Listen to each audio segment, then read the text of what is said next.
यह कहानी मधुबन गांव में रहने वाली उस सुमन की है जिसकी उम्र मात्र 12 साल थी।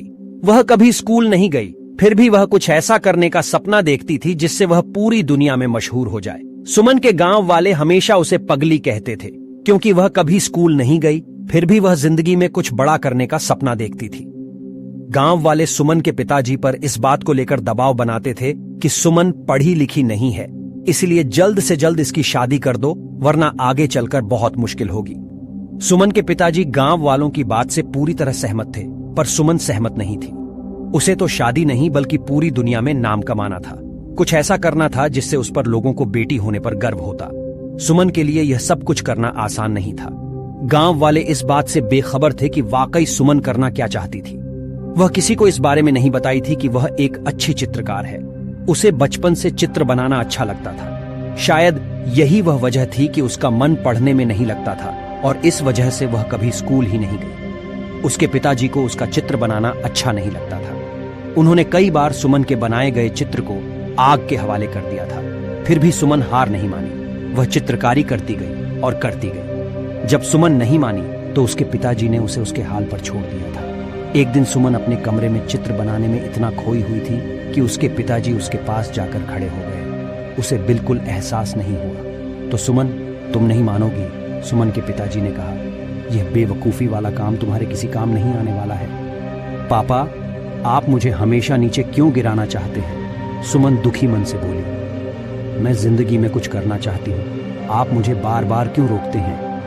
अगर हमें इस गांव में रहना है तो तुम्हें वही करना होगा जो गांव वाले चाहते हैं। कभी नहीं, मैं जो चाहती हूँ वही करूंगी, चाहे जो हो जाए, सुमन दृढ़ संकल्प से बोली। मुझे हराना किसी के लिए इतना आसान नहीं है। तुम यह नहीं चाहती ना कि मैं तुम्हारे सारे सपनों को जलाकर राख कर दूं? पापा, इंसान में इतनी ताकत कहां कि वह भगवान के दिए गए हुनर को जलाकर राख कर दे। सुमन ने कहा, आपने मेरे बनाए गए चित्रों को जलाया है, मेरी हुनर को नहीं।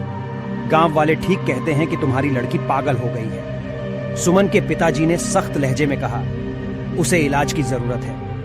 पापा, आपको पता होना चाहिए कि दुनिया में जो भी बड़े काम हुए हैं पागलों ने ही किए हैं और करते रहेंगे। सुमन बोली, मैं भी उन्हीं पागलों में से एक हूं। मुझे लगता है तुम्हें समझाना बेकार है, सुमन के पिताजी ने कहा और तुनकते हुए कमरे से बाहर चले गए। इसमें कभी हार नहीं सकती। कैसे उसने अपनी असफलता को सफलता में बदला। चलिए अब हम इसका अगली लाइन पढ़ना शुरू करते हैं। सुमन के लिए किसी को समझाना मुश्किल ही नहीं नामुमकिन था।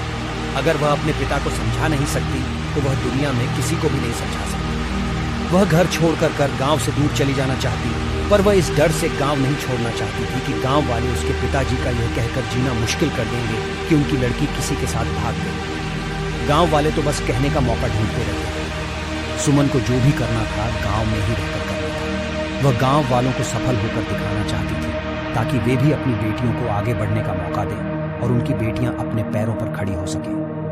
एक दिन सुमन के मन यह विचार आया कि वह गांव में अपने बनाए गए चित्रों की प्रदर्शनी लगाएगी और पास के 10 गांवों में प्रचार प्रसार के लिए जाएगी। वह इस बारे में बात करने के लिए अपने पिताजी के पास गई। शायद उसे इस काम में किसी की मदद की आवश्यकता थी।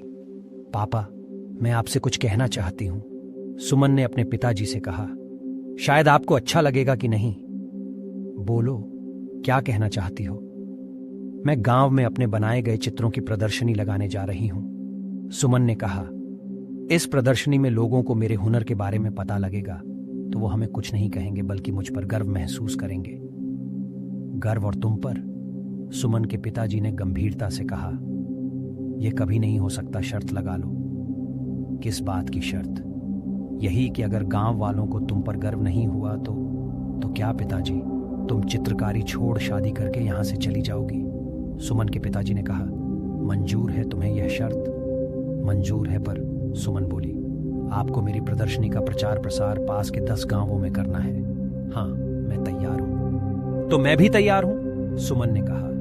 देखना है किसकी जीत होती है और किसकी हार। सुमन और उसके पिताजी प्रदर्शनी की तैयारी में जी जान से जुट गए। सुमन के पिताजी अपने खास दोस्तों के साथ पास के 10 गांवों में प्रदर्शनी के प्रचार प्रसार के लिए गए और उन्होंने घर घर जाकर प्रचार प्रसार किया। सुमन खुश थी कि उसकी प्रदर्शनी देखने के लिए 10 गांवों से लोग आने वाले अच्छी खासी हुई थी।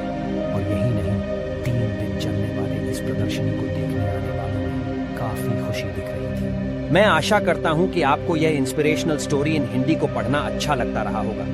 यदि आप यह जानना चाहते हैं कि सुमन की कला प्रदर्शनी सफल हुआ या असफल, तो आगे की पार्ट के लिए वेट करें।